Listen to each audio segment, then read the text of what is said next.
Hey everyone, welcome to today's explainer. Today we're taking a super brief, very personal gardening journal entry and pulling out a surprisingly universal lesson about seed propagation. Whether you've got just a tiny little window setup or a massive backyard oasis, figuring out the absolute perfect moment to harvest your seeds, well, it's a classic gardener's dilemma. How do you know exactly when a seed is ready to be harvested? It's a fundamental question, right? And it plagues pretty much everyone, from weekend amateurs to master gardeners alike.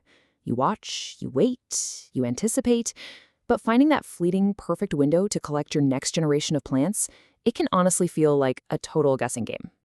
So, to figure this out, we're going to start our journey today with a really charming journal entry from August 15th, 2026. A dedicated gardener who goes by the name Ang welcomes us into their completely personal trial-and-error horticulture process with this wonderfully simple greeting. Dear Interweb. It gives us this fantastic, intimate look into the meticulous, everyday observations of someone who's deeply invested in the life cycle of their plants. Now, the core of this entry, it's all about the waiting game. Ang has been patiently biding their time, just waiting for the seeds of the caesalpinia-pulcherrima, which, if you're not familiar, is much more commonly known as the stunning peacock flower, to finally mature. The whole goal here is to prep for their next batch of propagation. And let me tell you, it is a process that requires a lot of patience and a highly watchful eye. But as anyone who works with plants intimately knows for sure, nature operates entirely on its own schedule. Ang writes, "Little did I know." And wow, doesn't that phrase just perfectly capture that universal moment of a gardener's surprise? Because despite all that waiting and all that careful monitoring, these plants were simply moving at their own unpredictable pace. And this brings us right to a super common, often frustrating pitfall. What exactly happens when seeds mature way faster than you anticipated? Well, Ang realized that while they were busy simply waiting around, some of those peacock flower seeds had already reached full maturity and, boom, completely split open right there on the plant. Seeing those open pods, that is a huge, immediate wake-up call. Realizing that the pods were actively opening all on their own, Ang noted that it was absolutely the right time to harvest all the remaining seeds, like, immediately. The waiting game was abruptly over. The harvest window wasn't some date in the future anymore. It was suddenly, urgently, right now. Now, what really gives this observation some serious weight is the context. This entry is actually part 987 of Ang's ongoing notes on gardening. Think about that number. It is a massive testament to the rigorous, meticulous tracking of a garden's progress over time by someone who is clearly deeply invested in the process. So, according to an earlier post, specifically part 877 in these ongoing notes, the expected maturation journey from bloom to harvest follows a generally specific time frame.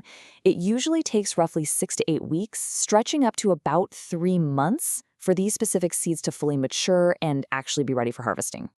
Which brings us to a really critical realization. Is tracking time actually enough? As Ang discovered the hard way in the garden, relying solely on counting the weeks and months on a calendar, it's actually a pretty unreliable way to pinpoint the exact crucial moment just before those pods split open and scatter all your precious seeds to the wind. This means we need a major shift in methodology. We have to move away from merely watching and, passively hoping to catch the pods in time. Instead, Ang realizes the need for an active sensory test. It's about stepping up to the plant and giving those pods a little shake to listen for a very distinct rattle sound. And that brings us to the ultimate pro tip for incredibly accurate timing, the sound test. Instead of relying purely on a calendar or purely on visual cues, you're relying on a highly specific auditory cue. It's a real game changer. It's a fundamental shift in how we interact with the plant, elegantly bridging the gap between our rigid human calendars and actual biological reality. Executing this sensory technique is literally as simple as it gets. Step 1, you walk up to the plant and gently shake the seed pod. Step 2, you listen closely for a distinct rattle sound. And step 3, you use that exact sound as your confirmation. It's a simple, completely free, and highly effective field test. But why exactly does it rattle? Well, that incredibly satisfying sound you're listening for is the literal physical indicator that the mature seeds have completely detached from the pod's inner wall. See, when they're still developing, they are firmly attached, but once they disconnect, their developmental journey is done, and they just rattle around freely inside that pod. Exploring this minor gardening miscalculation isn't just about reflecting on a missed opportunity, though. It provides a vital, highly practical piece of data for the immediate future. Ang isn't just treating this as a simple diary entry. They're documenting a real biological reality to ensure better, much smarter preparation for the very next batch of propagation. So let's summarize all this real quick. While the timeline for peacock flowers is roughly 3 months, visual tracking alone can absolutely lead to missed harvests. Relying on the sound test, literally just listening for that rattle of detached seeds, guarantees accurate timing. And honestly, the best part? You can apply this foolproof method to flowers that are currently blooming right now. Hang actually signs off the journal entry with a simple, yours truly, leaving us with this beautifully forward-looking reminder. This is something worth noting for the next batch of flowers blooming right now. It's such a highly practical sentiment. You take this newly discovered knowledge, born from a slight oversight, and you put it straight into practice today. So as we wrap up this explainer, I really want you to look at your own space a little differently. We rely so heavily on our calendars and visual schedules, right? But nature operates on physical sensory realities.